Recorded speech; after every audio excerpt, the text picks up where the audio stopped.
목요일, 금요일 여러분의 큐티를 도와주는 해설 가이드입니다. 오늘 여러분과 함께 읽고 나눌 말씀은 신명기 23장 9절에서 18절 말씀이 되겠고요. 제목은 하나님의 자녀가 지켜야 할 원칙과 성결입니다.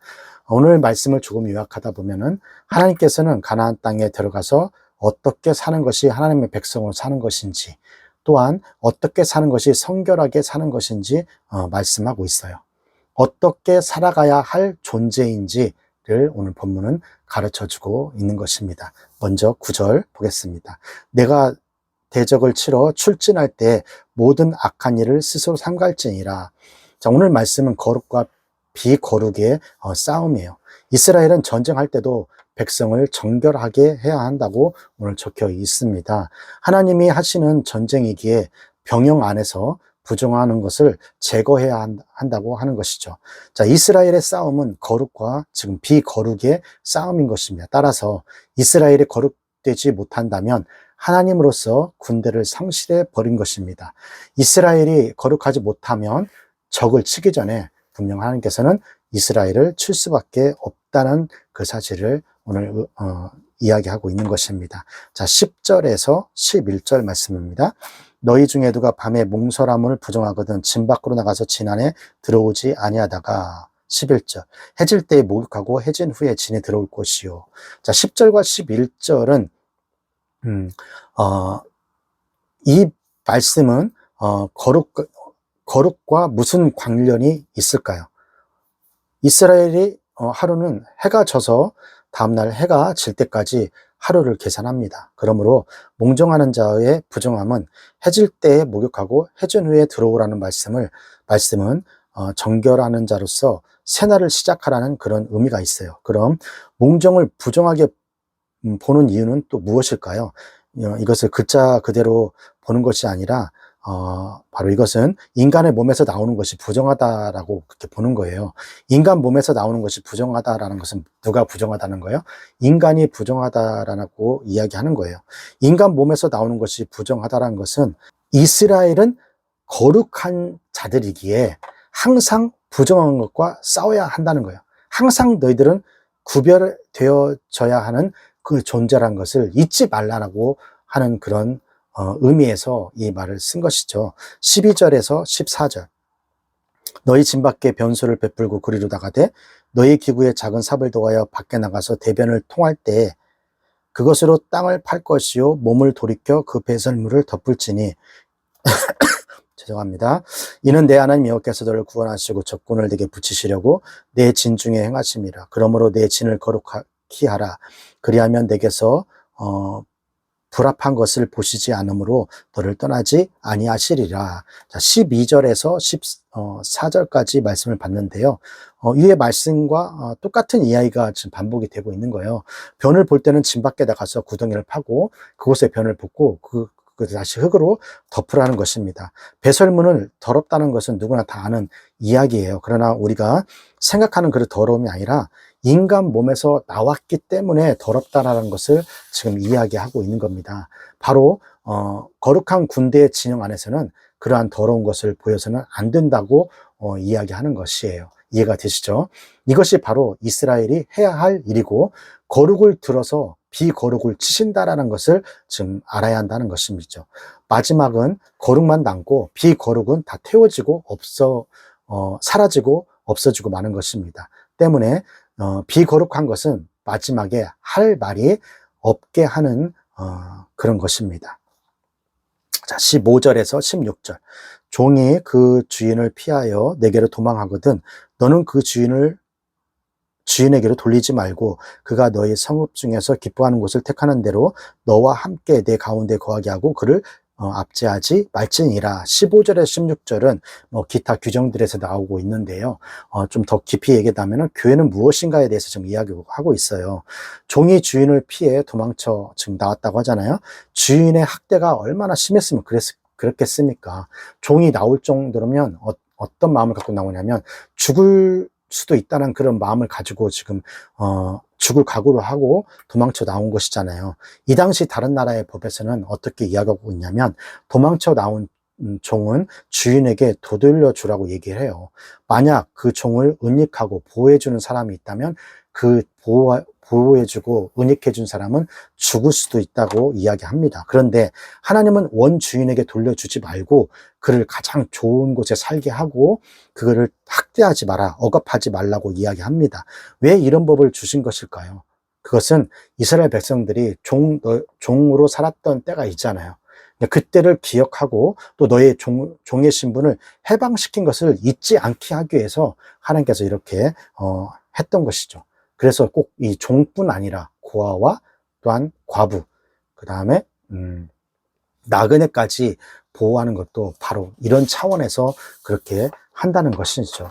우리도 하나님이 아니었다면 고통과 억압으로 지금 살고 있었을 것입니다. 그러나 하나님께서 우리에게 예수 그리스도를 주셔서 자유함을 얻게 하셨잖아요. 예수님의 죽으심이라는 엄청난 대가를 치르면서 우리에게 자유를 주셨어요. 이렇게 하나님의 희생을 밟고 살아가는 자가 바로 누구예요? 우리들의 모습입니다. 그렇기 때문에 우리에게 가장 소중한 분은 예수 그리스도인 것이죠.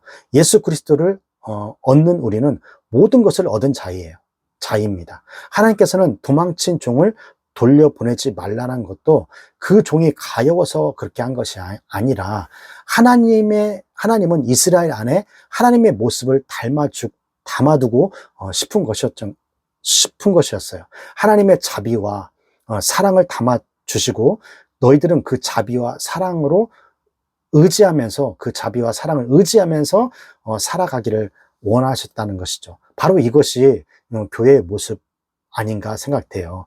지금의 우리 교회의 모습도 어때요? 교육부의 모습도 나 잘난 맛에 내가 잘났으니까 쓰임을 받는 게 아니라 하나님은 사랑과 은혜, 자비하심에 의지하면서 살아가는 존재라는 거예요. 그래서 우리가 이렇게 모여서 서로 공동체를 이룬 거라는 것을 잊지 않았으면 좋겠습니다. 바로 이것이 교회의 모습이고 또 우리 교육부의 모습이 되었으면 좋겠어요. 17절에서 19절 이스라엘 여자 중에 창기가 있지 못할 것이요 이스라엘 남자 중에 미동이 있지 못할지니 창기의 번동과 개 같은 자의 소득은 아무 소원하듯 하는 일로든지 내 하나님 여호와의 전에 가져오지 말라. 이들은 다 내 하나님 여호와께 가증한 것임이라. 17절 18절은 15절 16절에 반대되는 모습이에요. 교회에 반대되는 모습을 나타나고 있는데요. 가나안에서는 신전과 남창과 창녀가 많았다고 해요. 음란하고 사악한 방법으로 얻어지는 그런 수익을 하나님 앞에 가져오지 말라는 거예요. 몸을 팔아 번 돈을 가져오지 말라는 것입니다. 그 이유는 몸을 팔았기 때문이 아니라 하나님의 은혜를 망각했기 때문에 그렇다는 거예요. 하나님은 헌금하는 사람을 원하는 것이 아니에요. 그런 사람을 원하는 것이 아니라 하나님의 은혜와 사랑으로 나는 헌금을 한 것인데 몸을 팔아놓고 이것을 하나님의 은혜라고 할 수는 없지 않는가라는 거예요. 하나님은 우리가 무엇을 해주는 것을 좋아하는 게 아니에요. 그렇게 생각하는 사람들 많아요. 내가 하나님께 무엇을 해줬으니까 하나님 좋아하시겠지? 그러나 하나님은 우리가 순종하고 복종하기를 원하시는 것입니다. 그래서 무엇을 하기 위해서 돈이 필요하고 돈이 필요하니까 헌금을 요구하고 헌금하다 보니 무조건 돈 많이 내는 것이 최고라고 생각하는 사람이 있어요. 또 그리고 가끔 가다가 목사님 저 돈 많이 벌게 기도해 주세요. 그럼 교회도 짓고 목사님 사례비도 많이 주고 또 막 교회 하는 모든 일도 할 수가 있지 않겠습니까? 이렇게 생각하는 사고 방식이 바로 뭐냐? 몸을 팔아서 돈을 버는 것이라는 것이죠. 하나님의 자비와 사랑으로 사는 것이 성도이고 또 우리의 모습이잖아요. 그런데 교회라는 곳이 돈을 많이 내는 사람이 우선이 된다. 그런 것은 좀 잘못된 것 같아요. 교회의 특징은 돈이 없어도 살아갈 수 있다. 이렇게 외칠 수 있는 것이 교회가 아닌가 생각이 돼요. 물론 돈이 있으면 좋죠. 돈이 없으면 곤란한 일도 참 많아요. 그러나 몸된 교회는 돈으로 이루어진 것이 아니라 주님께서 살아계신다는 것을 잊지 말고 그 살아계신 하나님을 의지할 때 그 교회가 존재한다고 목사님은 생각을 합니다. 자, 오늘 여기까지가 신명기 23장 23절, 9절에서 18절 말씀이 되겠고요. 오늘 말씀을 통해서 우리는 무엇을 묵상하고 또 무엇을 적용해야 할까요?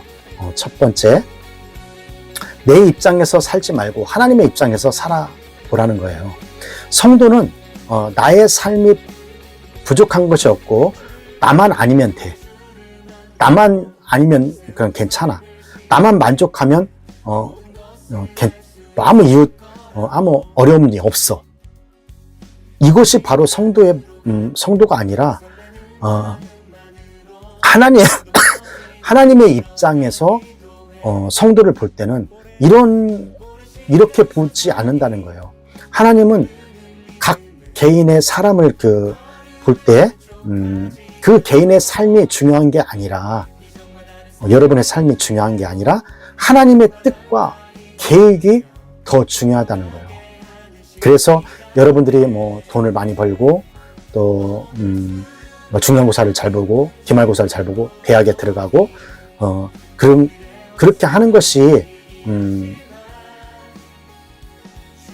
중요하다고 여기겠지만 하나님의 입장에서는 돈 버는 것보다 하나님의 거룩을 위해서 부정한 것을 몰아내고 날마다 거룩한 삶을 살기 위해서 노력하고 애쓰는 그런 것이 더 중요하다는 것이죠. 이것이 바로 하나님의 군대다운 모습인 거예요. 하나님은 각 개인의 삶을 하나님의 군대의 모습으로 보는 거죠. 여러분은 여러분만 잘 되기를 바랐지만은 하나님은 그렇지 않다는 거예요. 하나님의 뜻과 계획을 위해서 여러분들이 힘써주고 노력하고 애쓰고 거룩하게 살려고 하는 그것이 더 중요하다는 것입니다. 이것으로 비거룩한 그 백성들을 심판할 수 있다는 거예요. 그러니까 우리가 하나님을 믿는 우리들이, 거룩한 우리들이 하나님 말씀대로 먼저 순종하고 또 하나님의 은혜와 사랑과 자비를 느끼는 그런 사람이 되었으면 좋겠습니다. 오늘 아까 얘기했던 것처럼 내 입장에서 살지 말고 하나님의 입장에서 바라봤으면 좋겠다는 것이죠. 모든 일들을 내가 안 됐으니까 하나님 없어.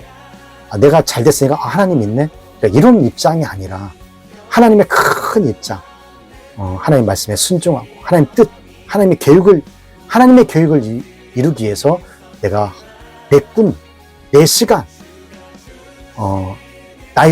내가 소중히 여겼던 것들을 조금 덮을 수 있는 하나님의 뜻과 계획을 위해서 내 것을 좀 손해볼 수 있는 그런 사람들이 되기를 하나님 바란다는 거죠. 그럴 때 믿지 않는 비거룩한 자들에게 자신 있게 우리의 모습을 통해서 하나님의 나라를 증거할 수 있다고 목사님은 생각합니다. 오늘 또 여러분이 있는 그 자리에서 내 입장이 아닌 하나님의 입장에서 생각하는 하루가 되시기를 주님의 이름으로 축원합니다. 오늘도 교육부부 힘있게 외치고 오늘 큐티 마치도록 하겠습니다. 교육부부 시작! 공부 잘해 남주자, 돈 많이 벌어 남주자, 은혜 많이 받아 남주자.